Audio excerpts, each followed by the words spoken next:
Lo primero que recuerdo es el silencio. No era ese silencio normal cuando la noche duerme la tierra. Era un vacío denso, espeso como humo atrapado bajo un techo bajo. Ni los grillos cantaban, ni los búhos se atrevieron a llamar. Aquella noche en Chiapas, hasta la selva pareció esconderse de sí misma. Algo se preparaba, algo que ninguna criatura viva quería presenciar. La casa de los García, aislada en lo alto del cerro, contenía la respiración. Y nosotros allá abajo sentíamos el olor, dulce, tibio, casi familiar, pero con algo mal, incomible, imposible de nombrar. Dicen que la locura llegó despacio, vestida de fe y hambre, pero yo vi en los ojos de ellos algo peor que la locura. Vi la rendición, y nadie se rinde así, sin que algo lo haya llamado primero. Pero antes de sumergirnos en esta historia, cuéntame en los comentarios desde qué lugar estás viendo. Dale like, comparte y suscríbete para recibir nuevas historias todos los días. Esa semana algo comenzó a cambiar en el aire. No fue de golpe. Primero fue el sonido del arroyo, que parecía correr más lento. Luego, las hojas de los árboles dejaron de moverse, incluso cuando soplaba el viento. Y después vino la ausencia de animales. Ningún canto, ningún gruñido nocturno, ni siquiera el croar apagado de los sapos. Era como si el bosque hubiera empacado su propia vida y huido, dejando atrás solo lo necesario para alimentar el miedo. Subía cada día al cerro para llevar leña a los García. El sendero que serpenteaba entre la maleza me era tan familiar como mi propia sala. Pero esa tarde en particular, al atardecer, cuando el cielo se pintó de óxido y vino, sentí que todo el camino me devolvía la mirada. Con cada paso, el sonido del monte se alejaba más, hasta que no quedó nada, ni viento, ni grillo, ni mi propio corazón. Era como caminar dentro de un vidrio sellado, donde el tiempo contenía el aliento. Me detuve frente a la casa, y por primera vez en años dudé antes de tocar la puerta. Las ventanas estaban cerradas, las cortinas atadas como si no quisieran escapar. El silencio dentro de la casa era aún más denso que el del bosque. Era un silencio que pesaba en los hombros, que entraba por los oídos como arena fina. Golpeé, esperé, y nada. Me fui con la sensación de haber sido observado todo el tiempo, no por ojos humanos, sino por algo que descansaba en la oscuridad del tejado y de las paredes gruesas de adobe. En el camino de regreso, escuché un chasquido seco. Me giré, nada, pero la sensación de que alguien o algo me seguía me acompañó hasta el último escalón de mi casa. Esa noche, soñé con un círculo de ojos abiertos mirándome desde el suelo, todos del mismo tamaño, todos sin parpadear. A la mañana siguiente, intenté ignorarlo. Me dije a mí mismo que era solo la soledad del campo, el eco de los días iguales, pero en el fondo, yo sabía que esa quietud no era natural. Una quietud natural es ligera, casi reconfortante. Aquella era como una tapa de piedra sobre una tumba recién cerrada. Los vecinos empezaron a decir que las gallinas desaparecían, que los perros ladraban al cielo, y luego se callaban como si alguien invisible los reprendiera. Alguien dijo haber visto al señor García parado en la veranda, mirando fijamente al suelo, durante horas, y que, al ser llamado, no respondió. Solo entró, como un muñeco jalado por hilos invisibles. Fui el único que intentó regresar allí, y al acercarme de nuevo a la casa, algo me detuvo. El bosque alrededor parecía un papel quemado por los bordes, a punto de deshacerse, sin sonido, sin olor, ni una sola mosca, como si la vida allí hubiera sido suspendida o reemplazada. 3 días después, el padre no apareció en misa. Luego supimos que había ido a visitar a los García por una carta que había llegado a la sacristía. La carta decía solamente: prepare los cálices, nada más. El joven que encontró el sobre contó que estaba húmedo, como si lo hubieran sostenido manos febriles. El cura partió a caballo, con el rostro endurecido, como quien ya sabe que algo lo espera, pero no volvió. El caballo apareció suelto 2 días después, con las riendas cortadas y los ojos desorbitados, como si hubiera visto lo que no debía. Nadie se atrevió a seguir las huellas, excepto yo. Pero lo confieso, necesité 3 tragos de mezcal y una oración antes de subir ese cerro de nuevo. Aún así, cada paso pesaba más que el anterior. Llegué por la mañana, pero la casa ya estaba oscura. Las ventanas, antes solo cerradas, ahora estaban clavadas por dentro. Un olor dulce flotaba en el aire, pero no era olor a comida. Era como azúcar quemada mezclada con algo podrido, húmedo, sofocante. Sentí náuseas, mareo, pero continué. Toqué la puerta. Silencio. Esperé. El sol empezaba a elevarse y aún así, el aire alrededor de la casa seguía frío. Miré alrededor, hacia el sendero. Ni rastro del padre, ni de la familia, ni de nadie. Toqué la manija. Estaba caliente, como si alguien la hubiera soltado por dentro hacía apenas un segundo. Pero no se movió, cerrada con llave. Retrocedí un poco y noté algo en los escalones de la entrada. Era un mechón de cabello infantil y al lado un botón de madera de ropa de muñeca. Bajé corriendo. El corazón latía como si quisiera escapar de mi cuerpo. No le conté a nadie lo que vi ese día, pero desde entonces el pueblo empezó a cambiar. La gente hablaba más bajo. Los gallos dejaron de cantar al amanecer. Las mujeres mantenían a sus hijos dentro incluso al mediodía. Y las noches se volvieron un espacio entre mundos. Aún no sabía lo que estaba por ocurrir, pero algo en mí ya lamentaba, como si una pérdida ya hubiera sucedido, como si todo aquello fuera solo el eco de algo mucho peor, ya escrito, ya sellado, un presagio que nadie se atrevía a leer en voz alta. La última noche antes de lo que luego llamaron la cena de los García, el cielo no tenía luna. Era una boca negra tragándose las estrellas, y el bosque, ese mismo bosque que antes susurraba, ahora parecía susurrar de nuevo, pero en otro idioma, uno que no conocía, pero que mi cuerpo entendía. Algo se movía entre los árboles. No era un animal, era presencia. Lo sentía en el pecho, en la espalda, en las rodillas. Una necesidad de caer, de pedir perdón por algo que no sabía si había hecho. Y aún así, sabía que algo estaba a punto de nacer allí. No un niño, sino una cosa hecha de silencio, de espera, de sangre seca y hambre. A la mañana siguiente vi humo, pero no era el humo alto de una chimenea. Era bajo, espeso, saliendo por las rendijas del suelo de la casa de los García. Y el olor, ese olor, todavía hoy, solo de recordarlo, me arden los ojos. No era madera, no era comida, era algo que no debía existir, algo que invadía la nariz como un animal rastrero, quedándose dentro de mí hasta ahora. Nunca más pude sentir el olor del azúcar sin pensar en esa mañana. Nunca más pude entrar a una cocina sin mirar el suelo. Nunca más volví a confiar en el silencio. El olor comenzó como algo vago, casi un error del olfato. En las primeras mañanas, los vecinos pensaban que era la fermentación de frutas o algún dulce en almíbar olvidado demasiado tiempo en el fuego. Pero ese aroma no venía de las casas de siempre. Bajaba del cerro, de la casa de los García, y se esparcía con la brisa tibia, flotando sobre el pueblo como un velo húmedo.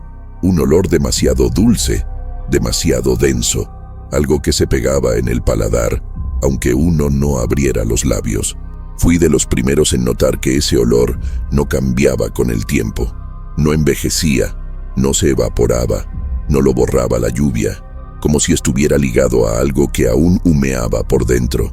Días después, algunos intentaron explicarlo diciendo que debía haber un animal muerto en la propiedad, pero nadie fue a verificar, nadie se atrevió. En la cocina de los García el olor era aún peor. Cuando por fin entramos, días después, era casi sólido. Golpeaba como un puñetazo de azúcar podrida. Parecía una mezcla de melaza caliente con leche cortada, sangre dulce y grasa rancia. Era un olor que se pegaba a la piel, al cabello, a la ropa, y no salía ni con jabón. Las paredes parecían sudar ese olor. Había vapor atrapado entre las tejas y las ventanas selladas. Pero lo más extraño era la ausencia total de insectos. Ni moscas, ni hormigas, ni cucarachas. El olor era de podredumbre, pero no había descomposición visible. Ningún cuerpo, ningún hueso. Solo un caldero en el centro, con restos endurecidos en los bordes, oscuros, casi negros, como carne de fruta quemada, y un plato de loza infantil al lado, con una cucharita aún apoyada. Y eso aún estaba tibio. La primera vez que intenté acercarme a la estufa, algo me detuvo. Un calor que venía desde dentro de la pared, no del fuego, de la casa misma. Era como si ella estuviera digiriendo lo que había ocurrido allí, como si cada piedra del suelo supiera el sabor de lo que se había servido. El olor dulzón era distinto a todo lo que había sentido antes. A veces recordaba pan recién hecho, a veces leche agria, a veces un eco de carne asada, de fiesta, de banquete, pero con algo mal, algo que el cuerpo reconocía antes que la mente. Me descubrí llorando sin saber por qué, solo por respirar ese aire. Había cubiertos sobre la mesa, 5 platos, 5 copas, una servilleta cuidadosamente doblada en cada silla, como si esperaran invitados, pero nadie allí tenía ya a dónde ir. Las sillas estaban levemente giradas, como si alguien se hubiera levantado de golpe, o hubiera sido jalado fuera de la realidad. El olor se concentraba en el centro de la mesa. ¿De dónde venía exactamente? No lo sabíamos, pero había un cuenco de barro cubierto con un paño de lino. Nadie tuvo el valor de levantar la tela ese día, y quizás fue nuestro único acto de cordura. Incluso semanas después, cuando el lugar ya estaba sellado, el olor no desaparecía. Policías, curas, hasta soldados enviados desde Tuxtla, todos bajaban del cerro con los ojos llorosos. Uno vomitó antes de llegar al portón, y los que entraron no hablaron de lo que vieron, nunca más. Uno de los soldados, 3 meses después, fue encontrado solo en la orilla del río. Tenía los dedos metidos en la garganta, como si intentara arrancarse el olor desde la raíz. El informe dijo, asfixia autoinducida, pero yo vi su rostro antes de que cerraran el ataúd, y había una sonrisa amplia, seca, de quien vio el banquete y perdió el hambre para siempre. Había un armario antiguo en la cocina, de esos con puertas de vidrio y estantes amplios, y aún cerrado, el olor salía también de allí. Cuando lo forzaron, solo encontraron frascos vacíos, pero había marcas circulares en los estantes, como si algo hubiera sido girado allí dentro, o rotado por manos invisibles. Y las tapas de barro, aunque vacías, estaban selladas con cera caliente, marcada con símbolos. Algunos decían que era una lengua antigua, otros que se trataba de una oración invertida. Un cura que estudiaba manuscritos antiguos sugirió que los dibujos eran de origen náhuatl, pero distorsionados, como si alguien intentara repetir la voz de los dioses con la boca llena de carne. Una tarde, uno de los investigadores me llamó. No quería hablar con sus superiores, quería hablar conmigo. Dijo que yo había estado allí antes y tal vez podría entender. Me llevó hasta la ventana de la cocina. Dentro, el olor aún vibraba, como si fuera sonido. Me señaló el estante más alto. Encima había una fuente de barro, con algo seco dentro, trozos oscuros, con forma de dedos, pero sin uñas, con textura de cera derretida y marcas de dientes. No quería creerlo, pero él no dijo nada, solo cerró la ventana y me dejó cargar ese trozo de verdad como un veneno privado. Después de eso, empecé a sentir el olor incluso lejos de allí, a veces en el mercado, a veces en mi habitación, a veces en mis propios sueños. No era todos los días, pero volvía, siempre volvía, y cada vez que volvía era más fuerte, más vivo, más fresco, como si eso me estuviera llamando, como si yo también hubiera sido alimentado sin saberlo, y hubiera probado, sin querer, el mismo sabor dulce e imperdonable que ellos probaron. No dije nada a nadie, pero empecé a alejarme de las personas, de la comida, de la vida. Hubo una última visita a la casa hecha por un cura anciano, venido del sur. Entró solo. Permaneció adentro por 2 horas. Cuando salió, estaba pálido, pero sereno. No quiso hablar mucho, solo dijo: «Ellos no comieron por hambre». Y al preguntarle sobre el olor, respondió en voz baja como quien se despide de algo que ama: «Ese aroma no es de aquí, es de donde ellos fueron». Desde entonces, nadie más subió el cerro, y el olor sigue allí, en noches sin luna, cuando el viento se detiene de repente. Todavía baja como un susurro entre los árboles y entra por las rendijas de las casas, dulcemente, suavemente, como una invitación imposible de rechazar. La primera vez que escuché el canto fue desde el otro lado del río, una mañana en la que la niebla apenas dejaba ver los propios pies. Pensé que era el viento colándose entre rendijas, pero había ritmo, había métrica, una cadencia infantil, repetida, con sílabas sin sentido, y quizá por eso mismo tan difíciles de olvidar. Venía desde la dirección de la casa de los García, cruzando el valle como si flotara sobre la niebla. Era la voz de la madre. La reconocí al instante.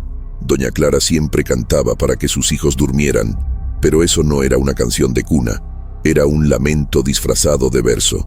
Y lo peor, no parecía salir solo de su boca. Había otra frecuencia por detrás, una vibración aguda, como si una segunda voz, más delgada, más cruel, la acompañara por debajo de la melodía, dictándole cada sílaba antes de que ella la pronunciara, como si estuviera dentro de ella. En los días siguientes, el canto se repitió, siempre al amanecer, siempre con las mismas pausas, como una oración sin Dios, un intento de hacer que el tiempo regresara o se detuviera. No tenía valor de subir allí, pero algunas noches salía de casa solo para escuchar. Me sentaba al borde del camino y dejaba que el sonido me atravesara. A veces mi mano temblaba sin razón, otras veces lloraba sin darme cuenta. Un vecino intentó grabar con un fonógrafo improvisado, pero el aparato se rompió en el segundo intento. La aguja se saltaba del surco, como si rechazara ese sonido. Otro escribió las palabras, línea por línea. Cuando terminó, tuvo fiebre durante 8 días. Quemó el papel al 9º. Dijo que la canción seguía sonando dentro de la casa, incluso con el papel destruido, y que, por alguna razón, ahora sonaba también dentro de él.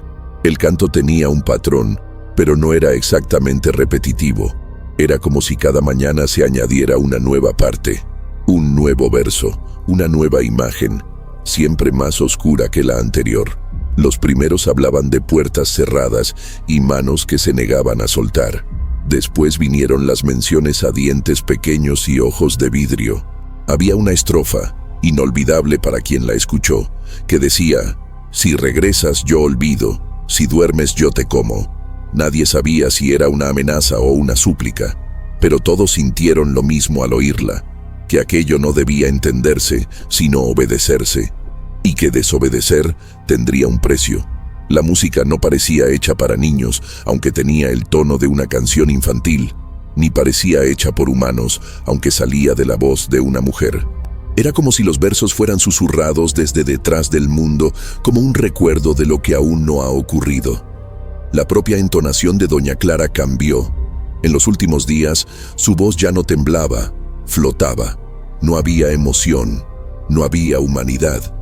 Solo quedaba una calma mórbida, como si ya no cantara para sus hijos, sino para algo que exigía esa canción. Y ella obedecía, porque parecía saber que si se detenía, lo que estaba con ella, cantaría solo. Intentaron hacerla callar.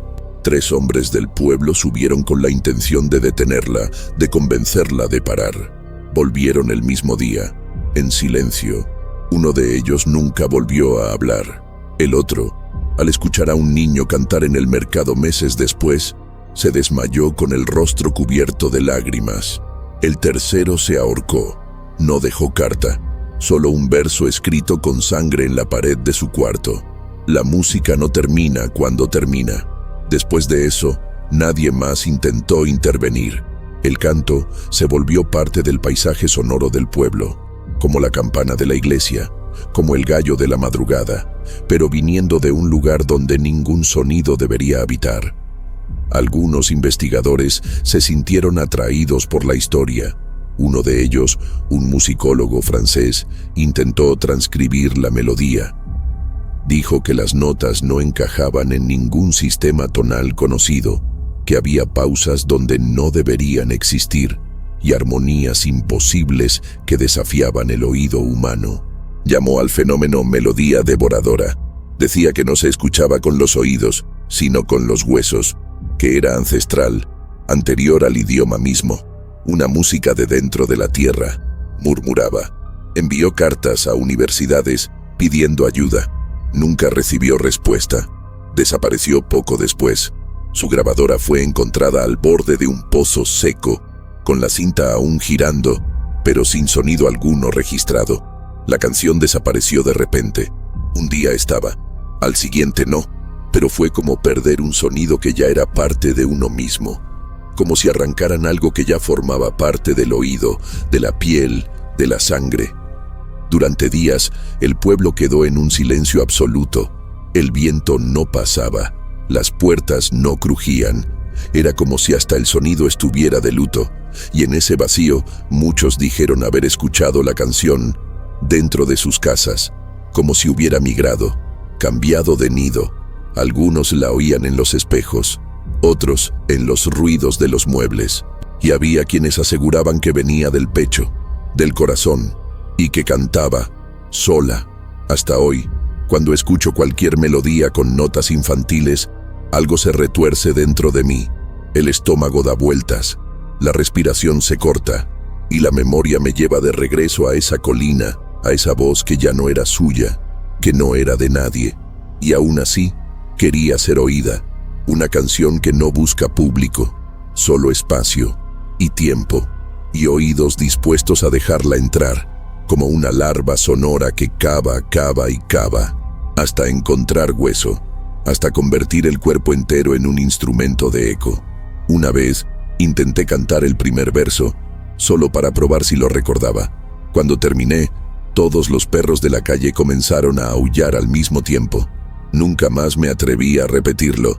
El nombre de la canción nadie lo sabe, pero un anciano, que sobrevivió a la peste y a los García, decía que tenía un nombre imposible, una palabra que no puede pronunciarse sin perder algo.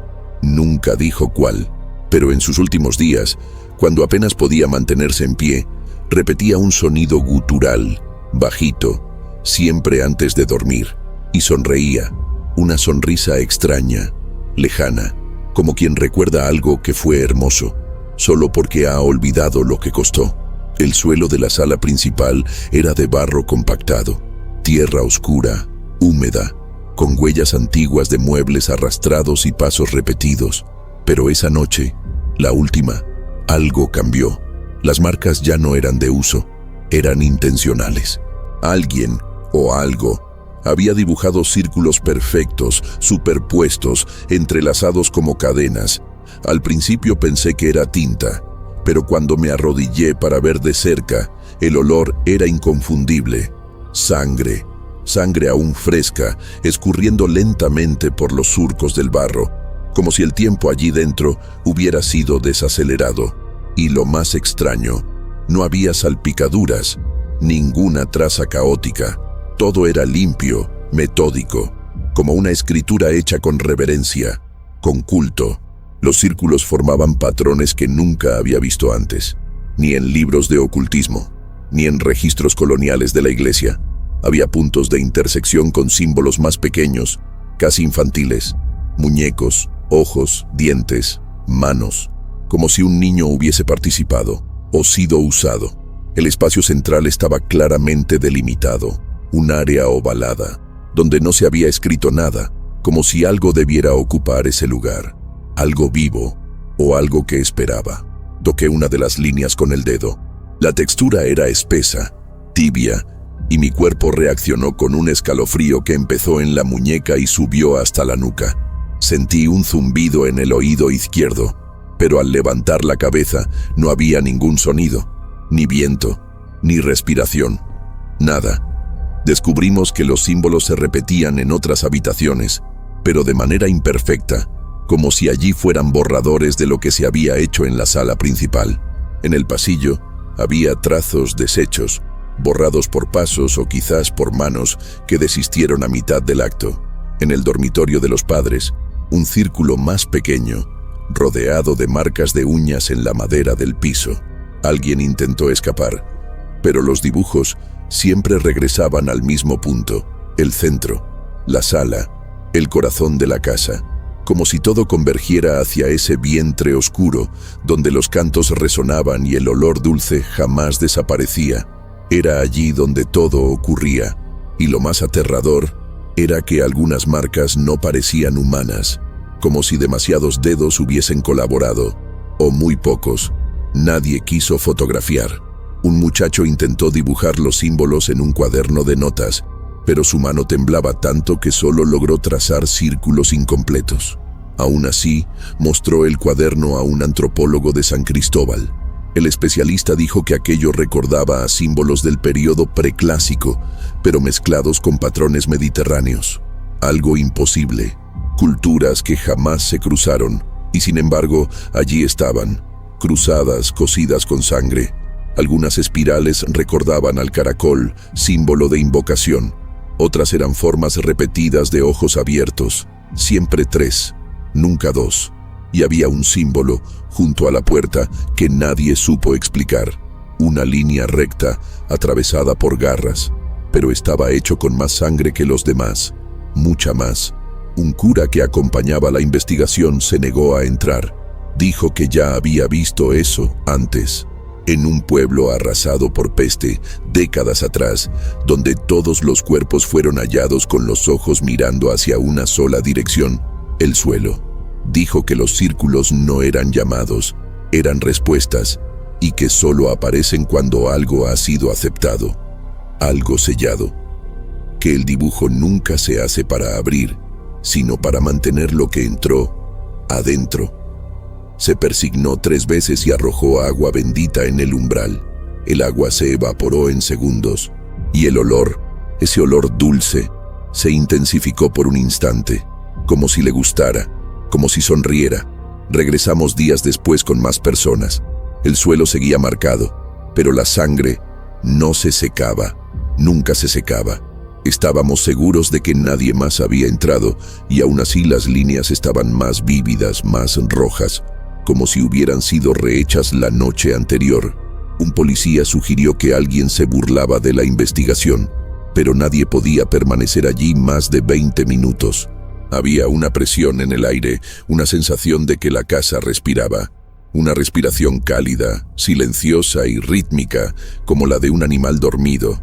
Y ese centro, ese espacio ovalado, parecía más profundo cada día, como si cavara, como si esperara que algo volviera a caer allí.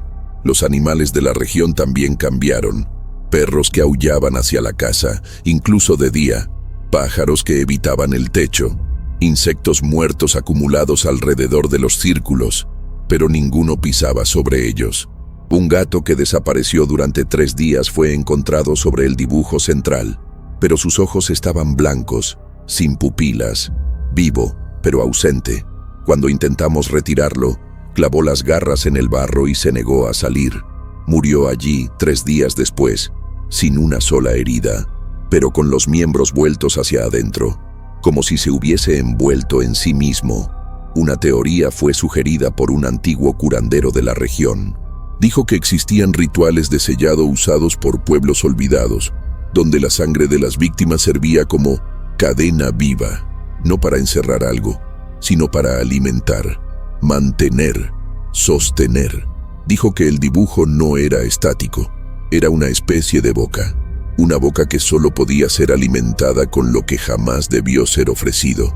Vio los símbolos, tocó el suelo y susurró: «No es la primera vez». No quiso explicar. Se marchó antes del atardecer. Nunca más fue visto en el pueblo. Alguien pintó una cruz sobre los círculos. Intento de purificación. Al día siguiente la cruz había desaparecido, como si nunca hubiese estado allí, pero los círculos estaban más nítidos, más simétricos, como si hubieran sido agradecidos.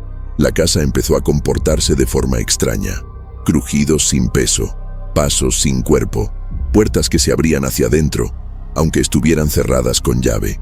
Un día, una de las vigas cayó sola, justo cuando uno de los investigadores hablaba sobre cerrar el caso.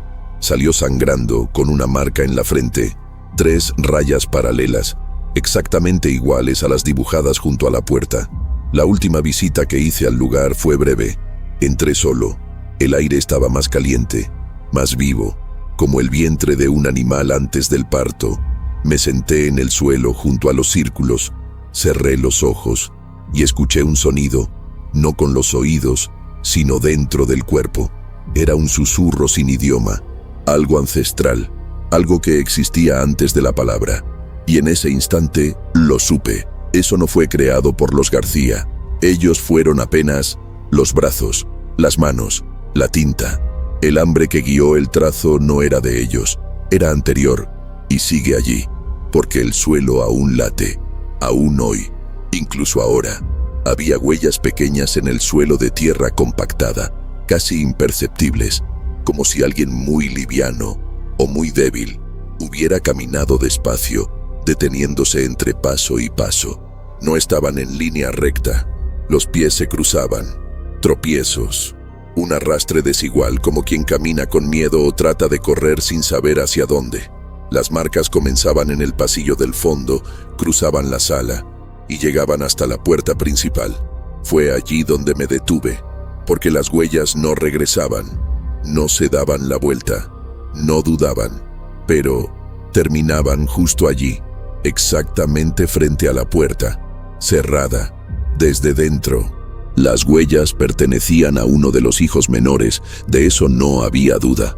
Por el tamaño, era una niña de no más de 6 años. Los pies descalzos dejaron marcas más profundas en ciertos puntos, señal de peso, de duda, tal vez incluso de dolor. En una de las pisadas había un poco de sangre seca, pero lo más inquietante era el detalle de los dedos. En algunos tramos se abrían hacia los lados, como si la niña hubiera sido jalada hacia atrás, intentando resistir, o como si el propio suelo de alguna forma estuviera tratando de retener lo que quería salir. La puerta de entrada no mostraba señales de haber sido forzada. Estaba perfectamente cerrada cuando llegaron los primeros investigadores. Cerradura desde dentro, cadena puesta. Nadie pudo explicar cómo la niña llegó hasta allí, ni por qué no logró salir. Alrededor del picaporte había marcas de dedos pequeños, pero ninguna huella dactilar reconocible, como si el contacto se hubiera borrado, o como si la misma madera hubiese absorbido el tacto. Recuerdo haber apoyado el oído en la puerta, aún sabiendo que ya era tarde, y aún así, juro que oí una respiración suave, débil, como la de alguien que ya no llora. No encontramos el cuerpo de la niña ese primer día, solo las huellas, solo el silencio y ese vacío que llenaba los cuartos como polvo suspendido. El dormitorio de los niños estaba intacto, juguetes en su lugar, camas tendidas, ventanas abiertas. Nada indicaba lucha, nada parecía fuera de lo normal. Y tal vez eso fue lo más perturbador, porque era como si todo allí hubiera sido cuidadosamente preparado para que nadie notara lo que faltaba, para que la ausencia no gritara. Pero quien ha perdido a alguien sabe, lo que duele no es lo que se ve, es lo que ya no está. Volvimos a seguir el rastro de huellas al día siguiente. Las marcas seguían allí, como si el tiempo no se atreviera a borrarlas. Uno de los investigadores, joven con ojos asustados, sugirió que quizás no eran huellas normales. Dijo que le recordaban a las marcas que dejan los sonámbulos, gente que camina dormida, en trance. La idea parecía absurda, hasta que notamos la repetición, la simetría exacta entre el pie derecho y el izquierdo, como si la niña hubiese sido guiada o llevada. Y lo más extraño, no había ninguna otra marca junto a las suyas, ninguna mano adulta, ningún otro pie. Caminó sola, al menos aparentemente. Intentaron reproducir los pasos. Uno de los peritos caminó en la misma dirección, al mismo ritmo, pero al llegar frente a la puerta, se detuvo y comenzó a llorar, sin saber por qué.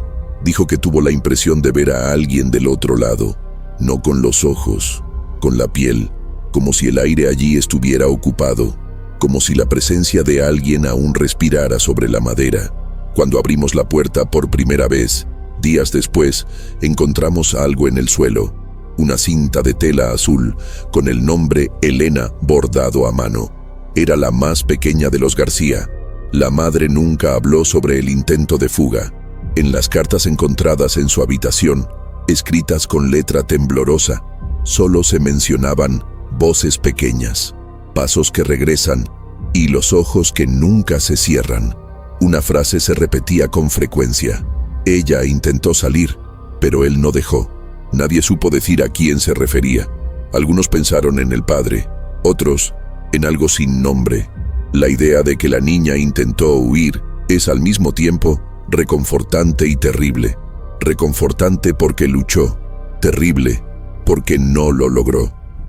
En los días siguientes aparecieron más huellas, pero no dentro, afuera. Pequeños pies descalzos marcaban el polvo del porche, incluso después de que el lugar fuera sellado. Las huellas siempre iban de la puerta hasta el borde de la terraza, y luego se detenían, como si la niña caminara hasta allí cada noche, y desapareciera.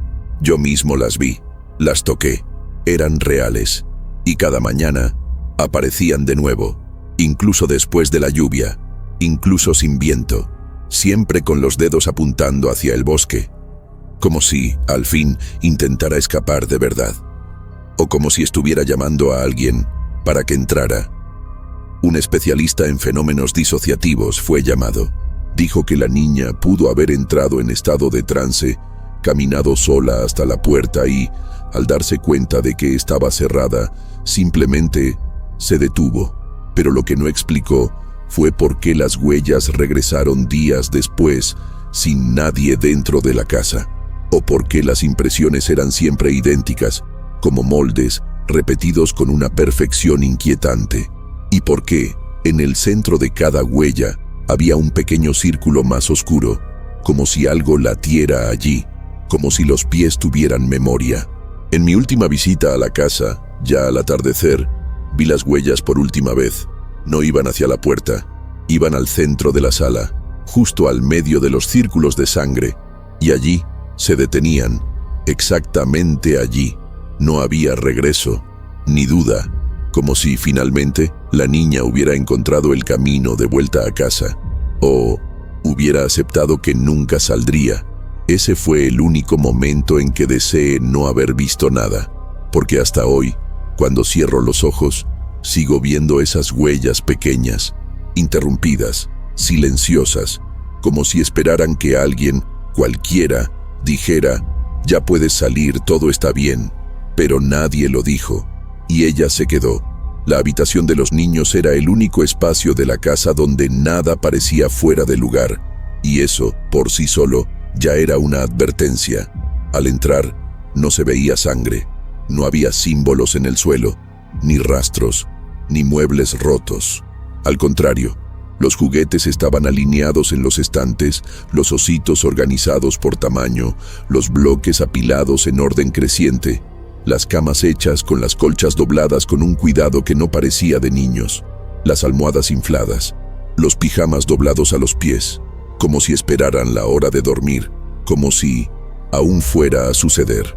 La ventana de la habitación estaba abierta, pero no había viento, y aún así, la cortina se movía sola, lentamente, como en un ritmo de respiración. Me quedé allí, quieto, con la mano aún en el picaporte, tratando de entender qué me causaba tanta incomodidad. Y lo entendí, era la ausencia del tiempo. Esa habitación no parecía abandonada, no parecía parte de una casa clausurada, donde habían desaparecido cuerpos y el miedo se aferraba a las paredes. No, esa habitación parecía congelada, atrapada en un instante, como si alguien hubiera sujetado al tiempo por los hombros y le dijera: «Quédate así, ya vuelven». Y el tiempo obedeció. Sentí la piel de mi brazo erizarse sola. La luz que entraba por la ventana era débil, difusa, como filtrada por una niebla invisible, y el aire olía a algo vivo, Había un armario de madera en la esquina. Al abrirlo, encontré ropa doblada, pequeña, aún con olor a jabón. Un par de medias dentro de un zapato. Un dibujo pegado en la pared interior, hecho con lápices de colores. Mostraba una casa con ventanas redondas y un árbol con ojos. Abajo, la firma de Elena con letras torcidas. Y una frase, casi ilegible, escrita en el tronco del árbol. La noche también juega. Solté la puerta del armario y retrocedí, porque allí no había gritos, no había lucha, había invitación, había permanencia, como si la habitación no hubiera sido vaciada, como si los niños hubieran salido solo por un vaso de agua y jamás regresaran. Toqué uno de los juguetes, un caballito de madera, pintado a mano, con ojos demasiado negros. En el instante en que lo moví, escuché un sonido detrás de mí, un clic. Me giré rápido. La ventana ahora estaba cerrada. Nadie la había tocado. Nadie dentro de la casa. El picaporte de la ventana aún giraba despacio, como si acabara de ser soltado. La habitación estaba más oscura, la cortina ya no se movía, el aire más pesado, como si algo me hubiera visto y estuviera decidiendo si debía seguir allí. En la mesita de noche había un libro abierto, cuentos de animales y niños, en papel amarillento. Las páginas estaban vueltas en una historia sobre una niña que habla con una serpiente dentro de un pozo. La ilustración era extrañamente realista, y el nombre de la niña también era Elena, pero el libro no era una edición común. No tenía autor, ni año, ni editorial. Las demás historias también eran extrañas. Un niño que se convierte en vidrio, un hermano que vuelve del bosque sin boca, una madre que guarda a sus hijos dentro del reloj de pared. Comencé a leer en voz alta, hasta la 5ª línea, y entonces sentí que alguien respiraba muy cerca de mí. Cerré el libro, rápido, y lo coloqué de nuevo, pero al alejarme, noté que los juguetes habían cambiado de lugar. Uno de los ositos ahora estaba sentado sobre la cama, otro en el suelo, el caballito girado hacia la pared. Nada brusco, nada violento, solo distinto, como si se hubieran movido discretamente, como niños que saben que no deben despertar al adulto. Mi corazón se aceleró. Salí de la habitación, cerré la puerta, y entonces oí desde dentro un ruido suave, como una risa, no infantil, sino aguda, prolongada, sin alegría, como quien juega solo. Volví 2 días después, y la habitación estaba igual. Los juguetes en los mismos lugares, el libro cerrado, la cortina inmóvil, pero había algo nuevo, una marca de mano, pequeña, en el vidrio de la ventana, del lado de adentro, y debajo, escrito con el dedo en el vidrio empañado, una frase: vuelvo cuando duermas. Se lo mostré a los investigadores. Tomaron nota, limpiaron, siguieron el protocolo, pero la noche siguiente, la frase volvió a aparecer. Igual, mismo lugar, misma letra. Nadie más entró allí, nadie más lo necesitaba. Un cura intentó bendecir la habitación, pero al entrar comenzó a reír. Una risa ligera, descompasada, sin sentido. Dijo: «Qué bonito». Lo dejaron todo ordenado. Luego se detuvo y quedó mirando fijamente el armario. Cuando salió, estaba pálido, sudando frío. No quiso explicar, pero antes de irse, me susurró: «Ellos aún juegan, pero ahora lo hacen con el tiempo». Nunca volvió, y la habitación desde entonces fue cerrada con cadenas. Pero aún así, a veces, al pasar por el pasillo, se oyen juguetes siendo arrastrados, o algo que canta, bajito, para no despertar a nadie. La mesa estaba dispuesta con perfección. No había polvo, ni señales del tiempo, como si alguien la hubiera preparado minutos antes. Cubiertos de plata, platos hondos con bordes dorados, servilletas de lino dobladas en forma de flor. Las copas estaban llenas con un líquido oscuro, casi negro. No era vino. El olor era dulce, denso, empalagoso, el mismo aroma que dominaba la casa desde aquella última noche. Había velas encendidas, aunque nadie estuviera allí para prenderlas. Sus llamas no temblaban.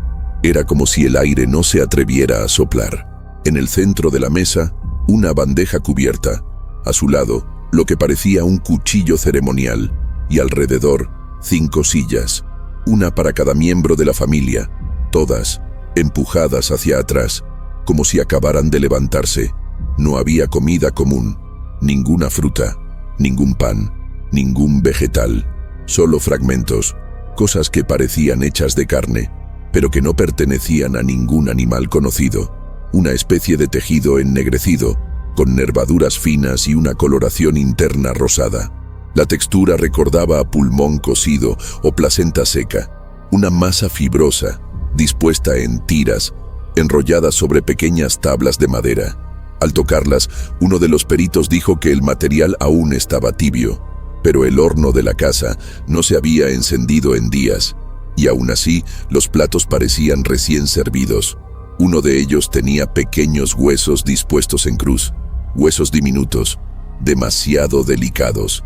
Había algo en el suelo, bajo la mesa, una figura hecha de ramas atadas con cabellos.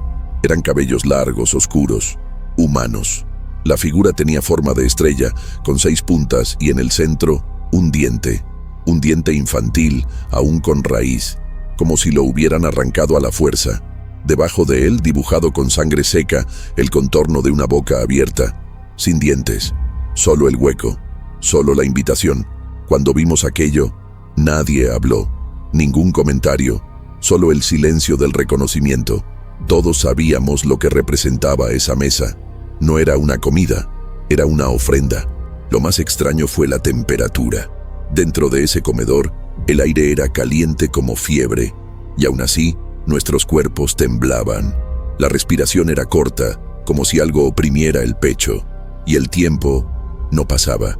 Los segundos parecían repetirse, como una cinta en bucle. Miraba el reloj y las manecillas avanzaban, pero la luz de las velas no disminuía. El olor, en cambio, crecía, invadía las fosas nasales, se pegaba a la lengua, se expandía por la garganta como un líquido espeso. Una de las investigadoras tuvo náuseas y se retiró. No volvió. Una de las sillas, la más pequeña, estaba volcada, acostada de lado con el cojín rasgado, como si alguien hubiera intentado huir o hubiese sido jalado. Debajo de ella, encontraron una cuchara de plata con el nombre Elena grabado. Tenía algo adherido, una sustancia viscosa, casi gelatinosa, con olor metálico y dulce. Nunca fue identificada. Un análisis posterior indicó presencia de colágeno humano y fragmentos de tejido epitelial, pero era imposible determinar su origen. La cuchara fue sellada, pero semanas después desapareció del archivo. Nadie sabe cómo. Nadie quiere saber. Las copas, por algún motivo, estaban siempre llenas. Siempre. Intentamos vaciarlas una vez. Vertimos el líquido en un recipiente externo. Al día siguiente, las copas estaban de nuevo llenas, exactamente hasta el mismo nivel, como si alguien las hubiera rellenado, o como si nunca hubieran sido vaciadas. Un especialista sugirió presión atmosférica, otro condensación química, pero ninguno logró explicar por qué el líquido, incluso aislado, seguía caliente, y por qué, en el fondo de cada copa, había una pequeña astilla blanca, un fragmento de hueso. El mayor de los García, el padre, tenía el plato limpio, raspado con precisión, y junto al plato, una carta, escrita con su caligrafía, pero sin firma. Decía: si devoramos lo que más amamos, nos volvemos eternos. Si ofrecemos a lo que vino antes, seremos recordados. Era la única explicación dejada. El papel estaba manchado, con marcas circulares de copa, pero no tenía huellas digitales, ni señales de envejecimiento. Como si hubiese sido escrito ayer. Los investigadores recogieron la carta, pero todos los que la leyeron en voz alta reportaron el mismo síntoma: pérdida temporal de memoria. Uno de ellos nunca volvió a recordar su nombre. Algunos dicen que fue una alucinación colectiva, otros un ritual ancestral, pero lo que encontramos en la cocina, en el dormitorio, en la sala, todo apunta a algo más allá de lo comprensible. Esa mesa no era el final, era el umbral, el borde entre lo humano y lo que existe cuando la humanidad ha sido abandonada. Esos platos no estaban vacíos, estaban cumplidos. Esas copas no fueron levantadas para brindar, fueron alzadas para llamar. Y la bandeja central, que nadie se atrevió a abrir, permanece sellada hasta hoy. Hay quienes dicen que dentro está lo que quedó, otros dicen que todavía se está formando. La última noche que estuve en la casa, entré solo, me senté a la mesa, solo por un instante. Quise entender, quise sentir, quise saber qué pasa por la mente de alguien que prepara un banquete para su propia ruina. Cerré los ojos, respiré el aire espeso y escuché un sonido de cubierto golpeando un plato, justo a mi lado. Abrí los ojos. No había nadie, pero la copa frente a mí estaba más llena, como si me ofreciera, como si dijera, ahora eres tú. Salí de la casa sin mirar atrás y nunca más regresé, pero aún sueño con esa mesa y cuando despierto, tengo el sabor en la boca. Hoy, la casa de los García es solo un esqueleto cubierto de musgo. La madera se pudrió por dentro, el barro se agrietó, el techo hace tiempo cedió, y aún así, nadie se atreve a tocarla. No hay letreros, no hay advertencias, pero todos lo saben. Allí, el tiempo no pasa de la misma manera. Intenté volver, solo una vez. Subí hasta la mitad del cerro y me detuve, porque escuché, no con los oídos, sino con los huesos. Escuché platos siendo puestos, un cubierto que cae, un paso leve, y luego el sonido de la cortina que nunca deja de moverse, aunque no haya viento. Dicen que por la noche, si miras desde el camino, verás una luz débil, y que a veces se oyen voces infantiles cantando muy bajito. Pero lo único que puedo asegurar es que el olor aún está allí, dulce, tibio, inolvidable, y que el suelo de la sala central nunca dejó de latir, como un corazón que aún espera ser servido una vez más. Y ahora dime, ¿desde dónde estás viendo esta historia? Comenta la ciudad y el país. Si esta historia te puso la piel de gallina, deja tu like y compártela con alguien que ama misterios reales de la época colonial. Pero ten cuidado con a quién invitas a cenar.